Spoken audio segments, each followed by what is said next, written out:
불교 정신치료 강의 제1장의 11번째 주제, 불교 정신치료의 3가지 원리를 요약하겠습니다. 불교 정신치료에는 3가지 원리가 있습니다. 첫 번째 원리는 몸과 마음의 속성 파악입니다. 괴로움과 병을 포함한 모든 것이 몸과 마음에서 일어나므로 몸과 마음의 속성을 알아야 치료하고 또 예방도 할 수 있습니다. 불교 정신치료의 둘째 원리는 세상이 움직이는 원리에 대한 이해인데요. 우리의 생각과 세상이 움직이는 원리가 충돌할 때 괴로움이 오고 그 괴로움을 잘 처리하지 못하면 정신적 문제가 생기기 때문입니다.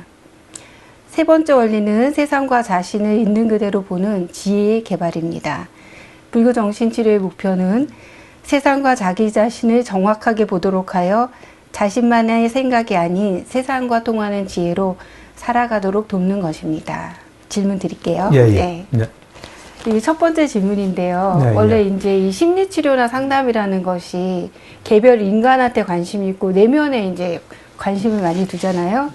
그런데 이제 제가 여기 읽었을 때 불교 정신치료의 그 원리 중에 세상이 돌아가는 원리에 대한 이해가 필요하다라는 것이 저한테 좀 충격이었어요. 왜냐면은 제가 알기에 이제 인지행동 치료나 그 가족 치료, 시스템 체계 이런 거, 생태 치료 이런 것들은 이제 환경을 분명히 다루기는 해요. 그러나 거기서는 이 환경이라는 것이 인간을 자극하는 거나 아니면 배경으로 나와 있는 것이 하나의 치료의 원리로 이렇게 당당하게 주목하고 있는 것이 저한테 이제 굉장히 충격이었거든요. 그래서 이런 것들을 우리가 상담이나 심리치료에서 이 원리를 적용한다는 것이 좀 어떤 그림인지 좀 설명해 주시면 좋겠습니다. 그렇죠. 이제 보통의 그 심리치료에서는 세상이 어떻게 움직인다, 어떻게 돌아간다, 세상의 이치는 뭐다, 이거를 별로 이야기하지 않아요. 주로 이제 자기 내면을 다루는데, 이제 내가 세운 그 불교 정신치료의 큰 원리, 원리로서, 세상이 움직이는 원리가 들어가 있어요. 그건 왜 들어가 있냐면, 내가 사실은 이런 불교 정신치료 체계를 세우기까지 내한테 가장 처음으로 이 길을 나서게 해준 것이 이 세상이 움직이는 원리예요. 1985년 그때 내가 이제 정신과 전공이 2년차 때, 내 첫 번째 서성으로부터 세상이 어떻게 구성돼서 어떻게 돌아간다.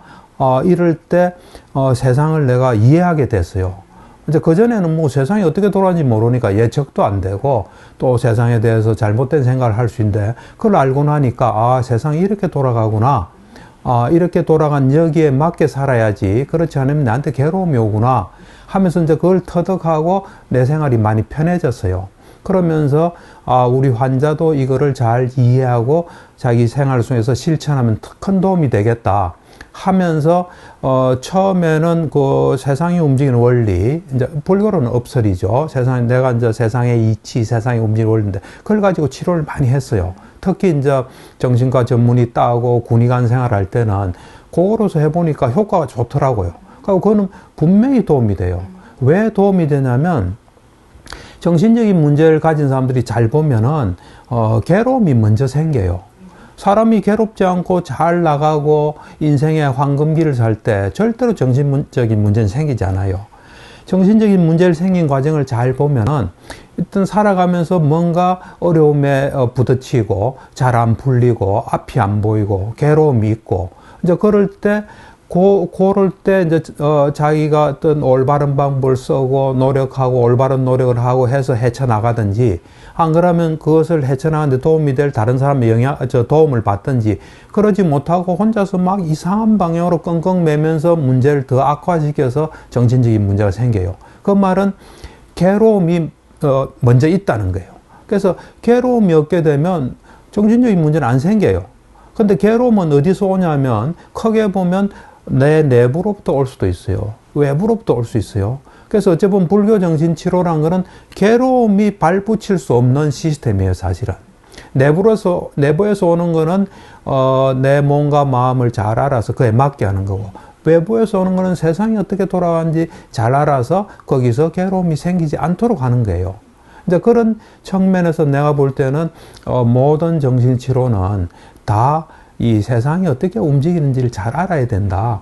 그래서 그에 맞게 해서 괴로움이 시작 안 되도록 하고, 그러면 그 뒤에 연이어서 정신적인 문제는 없는 거예요. 내가 이래 보면 세상을 살다 보면 괴로움이 없을 수가 없어요. 근데 그 괴로움을 이제 자기가 더 악화시키는데 문제가 있는 거예요. 그러니까 세상의 이치를 모르겠다 보면 세상에 대해서 원망할 수 있고, 세상이 잘못됐다 생각할 수 있고, 자기 나름대로 뭔가 하는데 그것이 더 문제를 가중시킬 수 있어요. 그렇기 때문에 이 세상이 어떻게 움직인다는 거, 그거를 그 정신치료 원리에 넣는 거는 꼭 필요하다 봐요. 근데 내가 이래 보면 모든 올바른 건 다 일치예요. 그러니까 뭐 종교를 떠나서 또 학문이든지 뭐 철학이든지 옳은 것은 말이 다 똑같아요. 뭐 다른 말하면 그거 자세히 보면 좀 이상한 거예요. 그래서 내가 이래 보면은 요즘은 조금 좀 덜한데, 옛날에 EQ라는 말을 많이 했어요. 정서지능, 감정지수 뭐 이래. EQ를 내가 이제 책을 꼼꼼히 봤어요. 그게 이제 다니엘 골만이라는 그 하버드 나온 아주 똑똑한 사람이 그 책을 썼어요. 그 이제 왜 그 사람이 그 책을 썼냐면, 사람들이 다 원하는 것은 성공하고 행복하는 것이다. 그러면 이 성공과 행복에 뭐가 작용하나? 사실 보면 성공하고 행복한 사람이 정신적인 문제 생기겠어요. 어째 보면 거기서 말하는 성공하고 행복한 대로 한다면 정신적인 문제는 생길 수가 없어요. 그래서 이제 다니엘 골만이 거기에 이제 딱 그 중점을 두고 연구를 한 거예요. 이제 그간의 어떤 1960년부터 그 한 90년까지 자료들도 보고 자기 또 경험한 것도 해가지고 1995년에 Emotional Intelligence라는 책을 썼어요. 그걸 내가 좀 꼼꼼히 유심히 보니까 EQ가 두 가지에 의해서 결정되는 거예요. 그러니까 두 가지가 잘 되면 성공하고 행복한 삶, 자기가 원하는 삶을 살 수 있는 거예요. 거기에 보면 하나가 영어로 말하면 셀프 컨트롤이에요. 자기를 조절하는, 자기를 통제하는 능력이 첫 번째예요. 두 번째는 empathy, 공감. 요거를 잘 보면 자기가 자기한테 도움 안 되고 참아야 될 건 참는 능력. 그 다음에 남의 마음을 잘 알아서 같이 공존하는. 그걸 잘 보면 불교 정신치료의 첫 번째 원리, 몸과 마음의 속성을 아는 거는 셀프 컨트롤에 해당될 수 있어요. 자기를 잘 알아서 그에 맡겨. 그 다음 엠퍼티는 세상의 이치. 사실 우리한테 괴로움 주는 거는 뭐 사물이 아니에요. 사람이에요, 사람. 사람, 생명체. 이게 주는데, 그런 면에서 보면, 그 세상은 내가 보면 뭐 제대로 된 거는 다 두 가지를 강조할 수밖에 없어요. 하나는 내 몸과 마음을 잘 알아서 어떻게 하면 내 몸과 마음에 괴로움이 안 오나. 우리는 누구나 잘 살려고 하죠. 근데 잘 모르기 때문에 자기한테 해대는 걸 많이 하는 거예요. 근데 몸과 마음의 원리를 알게 되면 그걸 멈출 수 있어요. 그 다음에 또 세상이 움직이는 원리를 잘 알게 되면 세상에 따라 세상과 충돌하지 않고 잘 살아갈 수 있는 거예요. 그래서 그 점에서 이 이제 내가 세운 불교 정신치료의 어떤 큰 원리가 이 세상이 움직이는 원리가 될 수밖에 없어요. 그러니까 이제 내가 보면 이 세상은 살기가 힘든 것이에요. 이 세상에 태어나면요, 별별 꼴을 다 당해야 돼요. 별별 괴로움이 다 와요. 이제 그때 그것을 좀 덜 괴롭게 또는 괴로움이 없게 하려면 살아가는 무기를 가져야 돼요. 그래서 나는 이 큰 무기가 두 개가 나 자신을 잘 아는 거, 또 우리 자신은 몸과 마음에서 이루어져 있으니까 우리 몸과 마음을 잘 아는 거, 두 번째는 세상이 어떻게 돌아가는지 잘 아는 거. 이게 큰 무기예요. 요 둘과 그 다음에 또 소소하게 또 살아가면서 누가 부탁할 때 또 어떻게 해야 되는지, 또 거절해야 될 때 어떻게 해야 되는지, 약속은 어떻게 해야 되는지, 이런 또 이제 소소하기보다 살아가면서 이제 지혜로서 살아가서 세상과 충돌하는 일이 없이 살아갈 수 있도록 하는 게 결국은 정신치료의 핵심이에요. 그게 안 된 사람들이 우리를 찾아오는 거예요. 그 찾아왔을 때 그 사람들이 세상과 맞지 않게 하는 걸 잘 보고 그 사람이 이해할 수 있게끔 도와주고, 또 그 사람한테 요렇게 하면 당신이 어려운 점이 좀 덜하다. 또 자기가 해보니까 그래 되고, 나는 그런 게 진정한 정신치료라고 생각을 해요. 추가 질문인데, 이제 세상이 움직이는 원리에 대한 이해, 이제 설명을 들었을 때, 이제 제가 아직 그걸 깨닫지 못해서 이제 그런 생각이 드는데, 저도 이렇게 경영이나 경제책을 좀 보는 편인데, 왜냐하면 내담자 만나려면 좀 알아야 된다 이렇게 해서 하는데, 그 세상에 움직이는 원리에 대한 이해라는 게 예를 들면 그런 경영이나 경제 지식이라든지 혹은 그 왜 연말이 되면 뭐 2024년 트렌드 막 이래갖고 잡다한 왜 이렇게 그런 뭔가 요즘 트렌드가 되는 책들이 막 나오잖아요. 그래서 세상을 움직이는 원리라는 게 그런 지식적인 걸 말하는 걸까요? 아니면 어떤 걸 얘기하는 걸까요? 그러니까 내가 볼 때는 아까도 처음 이야기했지만 올바른 것은 다 똑같아요. 그러니까 진정한 경영은 세상이 움직이는 원리 안에 다 그 원리가 들어있을 거예요. 예. 그러니까, 경영이든지, 뭐, 자기 개발이든지, 뭐든지가, 제대로 되는 거는 잘 보면은, 그것이 들어있을 수밖에 없어요. 그리고 옛날에 누구죠? 성공하는 사람의 7가지. 네, 스티븐 코비. 스티븐 코비인가? 예, 그 사람이 성공한 사람이 7가지 뭐 요소인가 뭐 습성 이런 게 있잖아요. 그걸 내가 이제 그 비디오를 그 녹음 테이프를 들은 적이 있어요. 그 사람이 굉장히 인생에 대한 지혜가 많은 사람이에요. 지혜로서 그걸 보고 말하자면 세상에 움직이는 원리를 그런 데다가 녹인 거라고 나는 생각을 해요. 예. 그래서 뭐 몸과 마음의 속성을 제대로 알고 또 세상에 움직이는 원리 이해를 하면 그래서 제대로 보면은 아마 이제 사람들이 이런 말 안 할 것 같은데 저도 그렇고 사람들이 많이 하는 말에 뭐 어떻게 이럴 수가 있어? 이게 말이 되냐? 이게 뭐 이거 말도 안 되니까 나 뭐 다 때려치고 싶다든지 이런 반응들이 많이 있잖아요. 그게 이제 아마 정확히 못 봐서 그런 것 같은데 뭐 예를 들면 이제 그 치료들 중에도 보면 뭐 프로이드의 이드라든지 또는 IFS에서 뭐 내담자 사람의 내면에는 파트들이 있는데 뭐 보호자 추방자 파트들이 있다 이렇게 할 때 보면 사람을 되게 뭐라 그럴까 좀 상처 있고 또 통제가 잘 안 되고 약한 존재로 사실 보는 거잖아요. 어떤 치료 이론들도 보면 그리고 우리가 그렇게 생각하기도 하고요. 그래서 실제로 제 내담자분 예를 들으면 굉장히 좀 똑똑한 여성이에요. 젊지만 그리고 일도 잘하고 또 사회적인 어떤 권익이나 여성의 권리를 위해서 얘기도 잘하고 활동을 잘하는 분이신데 막상 그분은 이제 혼자 있게 되면 어린 시절에 이제 지속적으로 자기랑 엄마를 폭행했던 아버지가 떠올라서 너무너무 무서워하세요. 그래서 아버지가 자기 잡으러 올지도 모른다고 해서 혼자 있을 때는 집 문을 다 이렇게 잠가 놓고 계시거든요. 그랬을 때 그분은 이제 보면 자기가 이미 성인이고 아버지는 늙었고 그 다음에 지금 이 세상이 그렇게 자기를 당하게 두지 않는 그런 세상임에도 불구하고 이제 그렇게 지각을 하는 거잖아요. 그래서 어쨌든 치료적 접근이든 내담자나 혹은 이제 저 같은 개인들이 자기를 그럴 때 있는 그대로 못 보는 것 같거든요. 이럴 때 어떻게 하면 좀 있는 그대로 좀 자기를 볼 수 있을지 좀 말씀해 주시면 좋을 것 같아요. 그렇죠. 이제 자기를 있는 그대로 보고 또 남도 있는 그대로 보고 세상도 있는 그대로 봐야 잘 살아갈 수 있어요. 그러고도 불가피한 괴로움이 생겨요. 그게 우리가 처한 현 주소예요. 상황이고. 그러니까 이제 자칫하면 더 괴로울 수 있는 구조예요. 그래서 우리를 좀 더 보호하기 위해서는 우리 자신을 잘 알아야 돼요. 또 남도 잘 알고 세상 잘 아는데 우선은 이제 뭐 질문하신 게 내 자신을 어떻게 잘 아느냐 하는데 나는 개인적으로 한 3가지 방법이 있다고 생각해요. 근데 첫 번째가 뭐냐면 자기를 있는 그대로 잘 봐야 돼요. 그러니까 우리는 우리 생각으로 사는 경우가 많아요. 또 우리 감정으로 사는 경우도 많고 그러다 보면 현재 자기를 잘 못 보는 경우가 많아요. 은연중에 과거에 자기가 가졌던 그런 어떤 감정으로 지금도 있을 수 있어요. 우리는 지금에 맞는 감정을 가져야 돼요.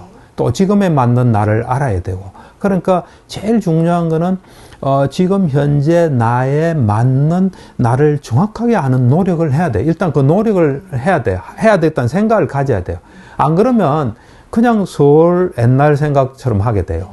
옛날 생각하게 되고 또 옛날에 기반을 둔 미래의 자기를 또 그려보게 되고 그러면 지금 현재에 맞지 않은 거예요. 그러다 보면 어려움은 필연적으로 생겨요. 그래서 일단은 현재의 나를 잘 관찰하는 내가 나를 정말 정확하게 봐야 되겠다. 그런 마음을 딱 가지고 현재를 잘 관찰해야 돼요. 뭐 현재를 관찰한다는 거는 거울 보면 자기 몸이 딱 보이잖아요. 또 움직이는 거 보면 자기가 지금 근육 상태가 어떻고 몸이 어떻고 이런 걸 알 수 있잖아요. 그래서 일단 몸도 알아야 되겠죠. 그렇지만 이제 정신이 진짜 중요하거든요. 정신을 잘 알려면 하루 종일 자기 속에서 정신작용이 올라와요. 뭐 생각이든 감정이든 그런 것들을 딱 볼 수 있어야 돼요. 그래서 내가 어떤 감정 속에 있다, 어떤 생각 속에 있다, 이걸 알아야 돼요. 이제 그 아는데 그것이 다른 사람하고 관련된 생각일 수 있어요. 아까 이제 말씀하신 내담자 같은 경우, 그 아버지, 지금은 자기가 성취도 많이 하고, 상당히 강한 사람이잖아요. 능력도 있고. 그런데 이제 아버지에 대해서 두려워하잖아요. 그럴 때 이제 자기 생각의 어떤 부분이 남하고 관련되잖아요. 그러면 그 남이 자기를 어떻게 보나, 이거를 정확하게 보려고 해야 돼요. 아까 이제 그분 같은 경우는 아버지가 나를 어떻게 보나. 내가 이래 보면은, 나를 찾아오는 내담자들을 보면, 이 사람은 가족을 두려워하는데, 가족은 이 사람을 두려워해요. 무서워해요, 사실은. 그러니까 지금 상황은 많이 바뀌었는데도, 정확하게 보면 가족이, 이걸 두려워할 수도 있고, 이제는 이제 내가 뭘 해서는 안 되겠다 하고 할 수도 있고 한데, 그거를 잘 못 보게 되면, 이상하게 자기가 영향을 받을 수 있어요. 그러니까 내한테 떠오르는 생각들이나 감정들을 잘 보면서 내가 어떤 상태에 있다는 걸 알고 그것이 현실에 맞는지 안 맞는지를 자꾸 봐야 돼요. 그러고 직접적으로 아까 그 내담자 같이 사람이 관계되면 그 사람이 나를 어떻게 보나 하는 걸 또 잘 봐야 돼요. 그래서 그 적절하게 해야 돼요. 우리가 불필요한 공포나 두려움은 가질 필요가 없어요. 그러니까 우리가 이제 잘 못 보면 자기께 막 끼어들 수 있어요. 아까 이제 여러 사람 뭐 어떻게 이런 일이 벌어질 수 있나 할 때, 난 항상 이래 생각해요. 그냥 잘 봐야지. 자기 걸 붙이면 안 된다. 일어난 일을 잘 보면 돼요. 뭐가 안 풀리면 안 풀리는 걸 잘 보면 돼요. 안 풀리구나 하면 돼요. 근데 거기에서 세상은 불공평하다. 뭐 잘못됐다. 이건 자기가 붙이는 거 아니에요. 그게 이제 우리 심리학 용어로 하면 투사가 일어나는 거죠. 세상의 것이 아닌데, 마치 세상이 그런 것처럼 자기 거를 세상이 그런 것처럼 지각하면 그걸 투사라 그러거든요. 그러니까 투사를 넘는 게 제일 좋아요. 그러니까 정확하게 잘 보다 보면 지혜가 생겨요. 근데 우리는 조금 보고 자기 걸 붙여요. 세상은 불공평하다. 난 해도 안 된다 하는. 그러니까 어쨌든 이제 첫 번째 방법이 자기를 잘 관찰해야 돼요. 잘 관찰하는데 그 관찰에 남이 들어오면 남이 자기를 어떻게 보나 그걸 또 잘 봐야 돼요. 이제 그다음 두 번째는 이제 자기를 잘 아는 게 두 번째 방법, 꿈을 좀 활용하는 방법도 좀 중요해요. 이제 꿈이라는 게 이래 잘 보면, 꿈도 한번 냉정히 생각해 보면, 우리가 지금 이래 대담을 하잖아요. 이때는 우리의 의식이 작용해서 이런 대담을 하잖아요. 근데 잠을 자고 꿈꿀 때는 어쨌든 그런 정신세계 속에 있잖아요. 그것도 자기잖아요. 남은 아니잖아요.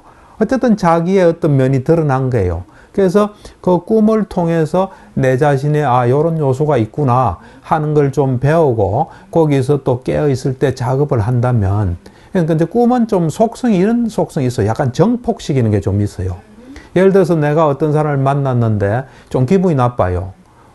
근데 기분 나쁜 것도 잘 몰랐어요. 근데 꿈을 꾸니까 막 자기가 엄청나게 화내는 거예요. 막 집어 던지고. 그러니까 꿈은 어째 보면 약간 메시지를 주려는 뭐가 있어요. 그래서 이제 꿈을 이래 또 잘 활용해도 자기 자신을 아는 데 도움이 돼요. 뭐 꿈을 이제 해몽집처럼 하면 안 되고. 근데 재밌는 게 이제 우리 돌아가신 정신과 의사인데 그 대학 교수님이셨죠. 그 해몽을 해보니까 그게 틀린 건 아니래요. 그냥 어느 정도는 다 맞대요. 그 재밌는 내가 연구 결과를 본 적이 있는데, 어쨌든 간에 이 꿈을 꾸면 이렇다 이건 말고요. 내가 어쨌든 그것도 내 존재인데 그 내 존재가 그런 마음이 있었다 하는 걸 알고 그곳에 관계되는 게 좀 있는지 해서 현실 속에서 노력한다면 그것도 자기를 바로 보고 바꾸는 길이 될 수 있어요. 그 다음 이제 세 번째는 남이 나를 어떻게 보고 있나, 자기를 남 보듯이 보는 훈련을 해도 좀 정확하게 볼 수 있어요. 그러니까 물론 남은 우리 속에 있는 마음은 모르겠죠.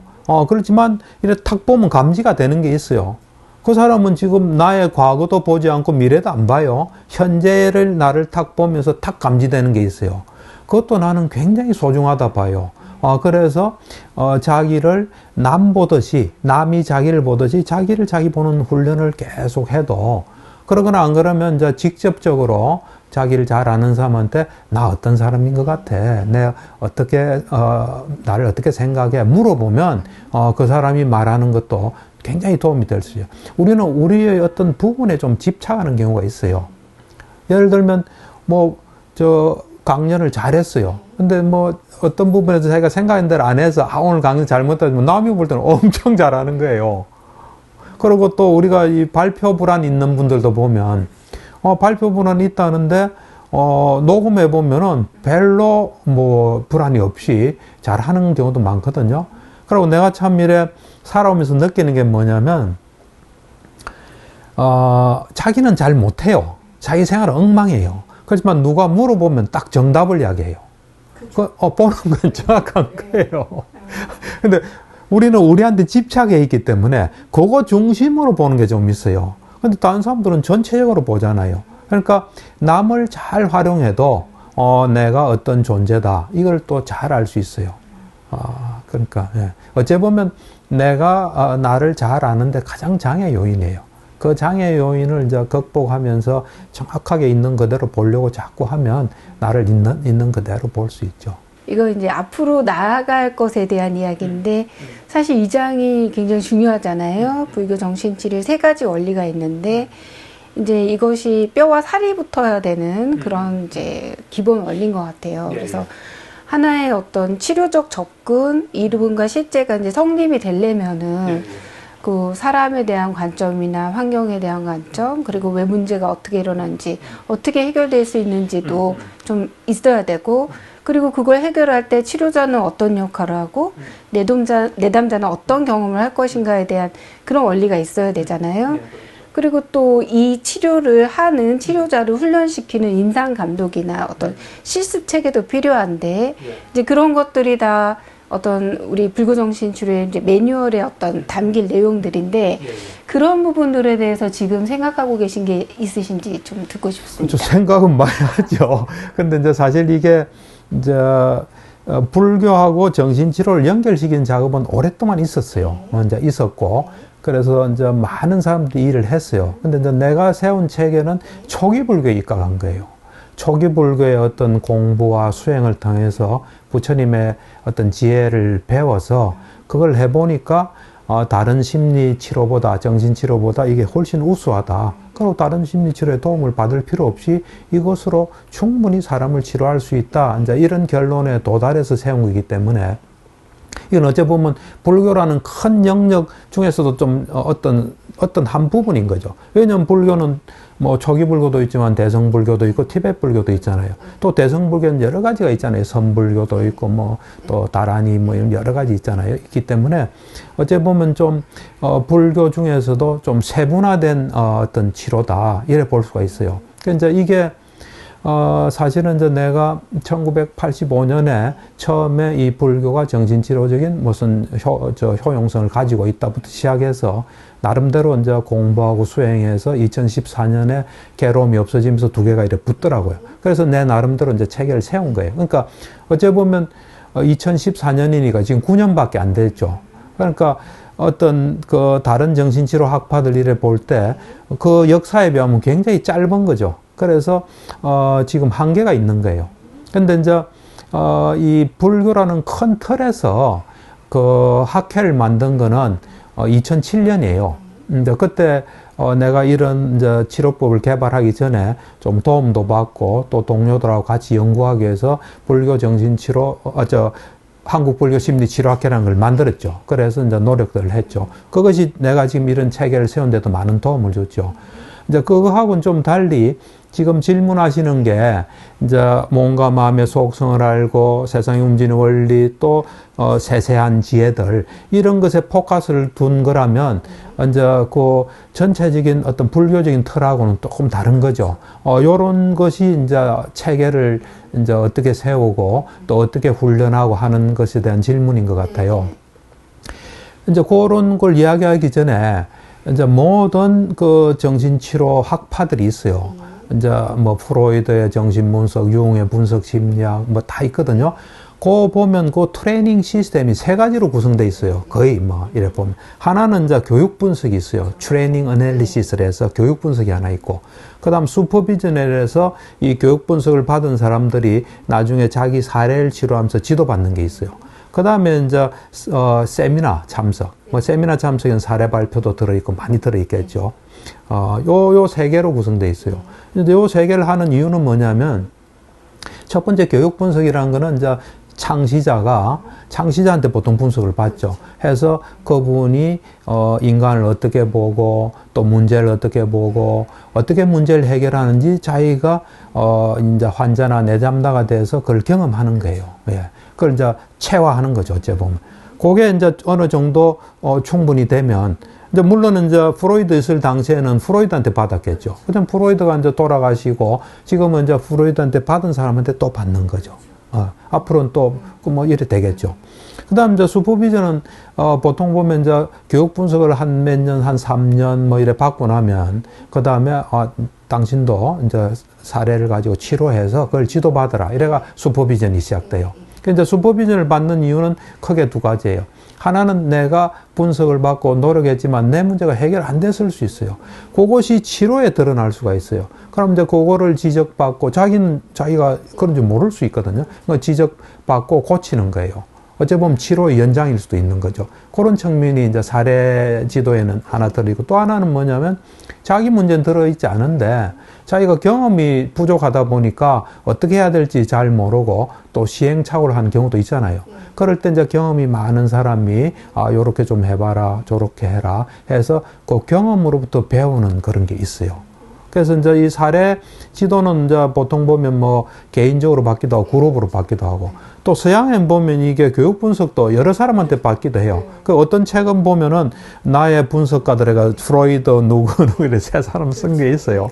이제 맨 마지막으로 이제 이 세미나는 뭐냐면 이제 그 창시자의 저서라든지 또 창시자에서 배운 사람이 쓴 건데 좋은 논문이라든지 뭐 이런 걸 같이 이제 공부하고 토론하고, 또는 그 사례 발표회 이런 걸 이제 하는 걸 말하죠.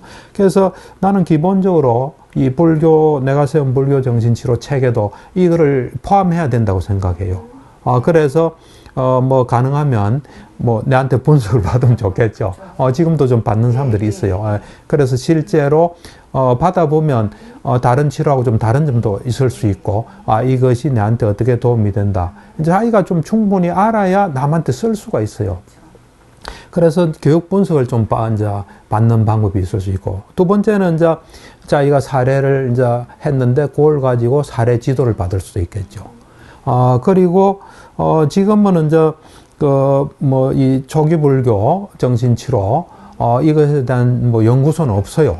없기 때문에 이걸 가지고 뭐 하긴 좀 곤란하죠. 하지만 이제 내가 쓴 책이나 또 이제 불교 정신치료 강의나, 안 그러면 이제 그 불광사에서 놓은 부처님의 감정 수업이라는 게 있어요. 거기 보면 이제 내가 우울증을 불교 정신치료적으로 어떻게 보나 하는 걸 이제 쓴 그런 게 있고, 또 이제 학술대에서 보면 내가 발표하는 건 다 초기 불교에 있던 불교 정신치료 내가 말한 그거예요.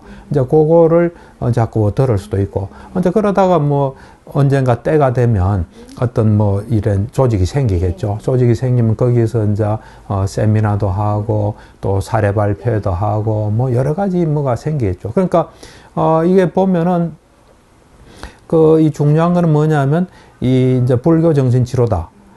그러면은 이 부처님께서 사람을 어떻게 봤고, 또 사람의 괴로움은 어디서 생긴다고 봤고, 그럼 그 괴로움을 어떻게 해결하고, 요런 거를 이제 익혀나가는 과정이죠. 그래서 이제 그런 측면에서 볼 때 나는 기존의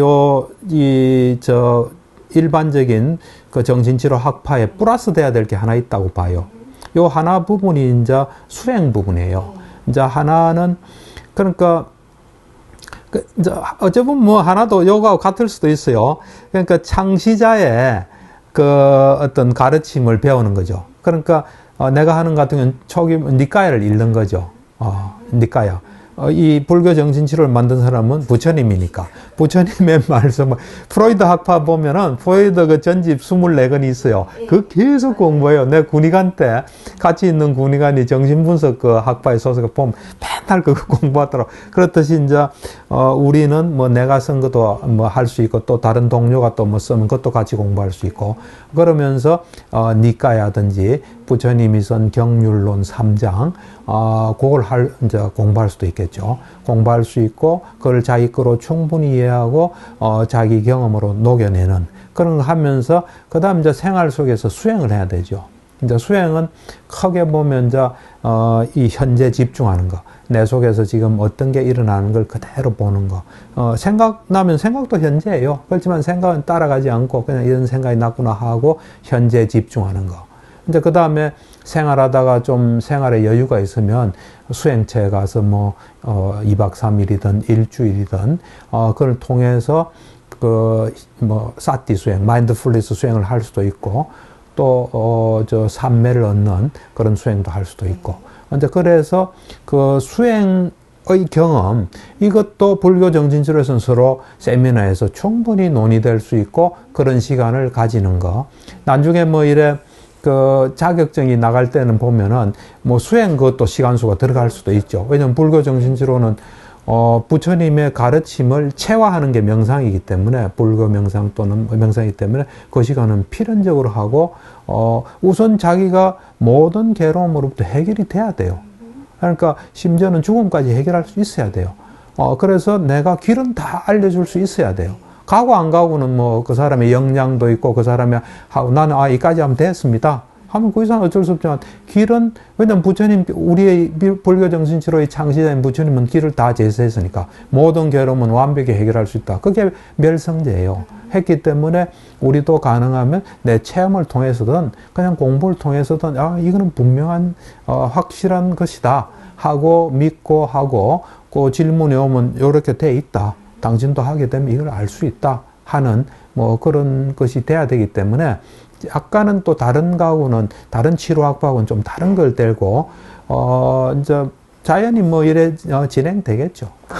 이 장을 읽으면서 이게 이제 굉장히 중요한 장인데 이것이 실제로 어떻게 구현되나 또 이것을 아는 사람이 이거를 또 치료자로 성장하기 위해서 무엇이 있어야 되나가 이제 혼자 생각할 땐 되게 막연했는데 지금 말씀을 들으니까 굉장히 분명하고 사실 마음이 되게 편안하고 약간의 자신감도 생겨서 정말 많은 도움이 되었습니다. 내가 하는 게 가능했으면 다른 사람도 다 가능하고 이제 나는 혼자서 막 해가지고 시간이 많이 걸지만 이후에 타고 가면 빨리 쉽게 갈 수 있어요. 그리고 또 이제 여러 사람이 힘을 합하면 또 내가 했던 거 이상의 뭐 어떤 게 막 시너지 효과가 날 수 있어요.